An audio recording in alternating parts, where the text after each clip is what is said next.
যে পৃথিবীতে দৈনিক 1,54,000 মানুষ মারা যায়। 1,54,000 মানুষ, এর মধ্যে 1,24,000 মানুষ মারা যায় বেঈমান অবস্থায়। প্রতি সেকেন্ডে 2 জন মানুষ বেঈমান অবস্থায় মারা যায়। সারা পৃথিবীতে প্রতি সেকেন্ডে 2 জন মানুষ বেঈমান অবস্থায় মারা যায়। মানুষ যে কথা বলে, আমরা যে কথা বলি, সবচেয়ে ছোট যেই কথাটা, একটা বাক্য পূর্ণ মুরাক্কাবে মুফিদ, একটা জুমলা, একটা কালাম, এটা দেখা গেছে ছোট্ট একটা জুমলা বলতে সময় লাগে 7.5 সেকেন্ড। অর্থাৎ আমি একটা কথা বলতেছি, আমার একটা কথা বলার সময়ের মধ্যেই 15 জন মানুষ জাহান্নামের আগুনে পুড়ে যাচ্ছে। কারণ প্রতি সেকেন্ডে 2 জন, 7 সেকেন্ডে 14 জন, 7.5 সেকেন্ডে একটা কথা বলতে বলতে 15টা মানুষ জাহান্নামের আগুনে পুড়ে যাচ্ছে। এক একটা গ্রামে গড়ে পৃথিবীতে মানুষ বসবাস করে 2,000 মানুষ। 1,24,000 মানুষ যদি প্রতিদিন জাহান্নামের আগুনে পুড়ে, তার মানে 62টা গ্রাম প্রতিদিন জাহান্নামের আগুনে পুড়ে ছাই হয়ে যাচ্ছে। 62টা গ্রাম জ্বলতেছে, আর আমরা হলাম ফায়ার ব্রিগেডের দায়িত্বে। এখন আমাদের আসলে কি করণীয়? আমাদের উচিত হলো, যেটা আমাদের হৃদয়ের দাউ দাউ করে একটা আগুন ধরা দরকার, সে আগুন হলো দরদের আগুন। আমাদের বাংলাদেশে 16 কোটি মানুষ, এর মধ্যে 14 কোটি হলো মুসলমান, আর বাকি 2 কোটি নাহাদুল্লাহ মুসলিম।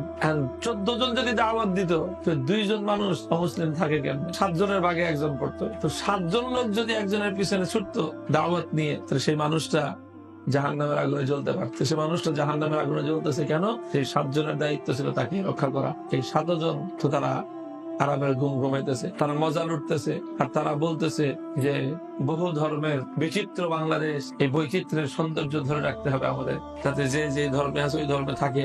ধর্মান্তরিত হয়ে গেলে তো আস্তে আস্তে কুফর বিলুপ্ত হয়ে যাবে, তখন আর এই সৌন্দর্য থাকবে না। সমাজের প্রত্যেকটা মুমিন যদি দায়ী হইতো, প্রত্যেকজন মুমিন যদি দায়ী হইতো, তাহলে কোন মানুষ অমুসলিম থাকতে পারতো। এই যে ইফতার পড়ার যে ফিতনা শুরু হয়েছে, এটা বড় ফিতনা শুরু হয়েছে। কি পড়া?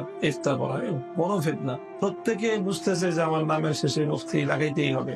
এটা চাকরির জন্য দরকার, বিয়ে শাদীর জন্য দরকার, যাই কিছুর জন্য। কারণ পরিবার কোথাও বায়োডাটা দিলে জিজ্ঞেস করে খালি আলেম না মুফতি আলেম। এই জন্য পড়াশোনা যাই হোক, নামের শেষে একটা মুফতি ডিগ্রি লাগায়। এই যে ব্যাপক ভাবে সব ইফতার পড়তেছে, অথচ আমলে গিয়ে এটা তেমন কোন প্রয়োজনীয়তা দেখা যাচ্ছে না অধিকাংশের জীবনে। এই মানুষগুলো যদি তারা দাওয়াতের উপর পড়াশোনা করে নিজেদেরকে আরেকটু প্রস্তুত করে এই কাজে যদি নামতো, তো উম্মতের বড় ফায়দা হয়ে যেত। তো যেই সরিষা দিয়ে ভূত ছাড়াবো, ওই শস্যের মধ্যে তো ভূত। যে ওলামাদের জিম্মাদারি ছিল, এটা যে ওলামাদের জিম্মাদারি ছিল। আমি তো বললাম যে প্রত্যেক মুমিনেরই তো দায়ী হওয়ার কথা। তো প্রত্যেক মুমিন যদি দায়ী হইতো, তাহলে 7 জন মুমিন একজন অমুসলিমকে দাওয়াত দিত, তো সে অমুসলিম কয়দিন আর অমুসলিম থাকছে? উল্টা দাওয়াত দিবে তো দূরের কথা, 7 জনের দাওয়াতের ঠেলায় তো সে নিজেই ইসলাম কবুল করত। বাদ দেন ইমানদারদের কথা, ওলামাদের কথা ধরেন। আলহামদুলিল্লাহ, লক্ষ লক্ষ ওলামা, প্রত্যেক আলেম যদি অন্তত দাওয়াতিল ঈমান গায়রে মুসলিমদেরকে যদি দাওয়াত দিত। আমাদের তো অধিকাংশ ওলামায়ে কেরামের এই অবস্থা যে গায়রে মুসলিমের কাছে যে দাওয়াত দেওয়া যায়, এই কল্পনাই নেই। অমুসলিমের কাছে আবার কেমনে দাওয়াত? অর্থাৎ আমরা আমাদের মূল শিকড় থেকে কত দূরে চলে গেছি, অথচ আমাদেরকে পাঠানোই হয়েছে সমস্ত অমুসলিমের কাছে দাওয়াত, দিন ইমানের দাওয়াত পৌঁছানোর জন্য আল্লাহ আমাদেরকে সৃষ্টি করেছে। তো আপনাদের কাজ হবে, এটা বড় একটা কাজ হবে, যে আপনারা এই নতুন ফারিগিনদেরকে তশকিল করবেন দাওয়াতের মেহনত পড়াশোনার জন্য, এবং দাওয়াতের পড়াশোনার পর দাওয়াতের মেহনতের জন্য। ইফতা না পড়ার জন্য তশকিল করবেন।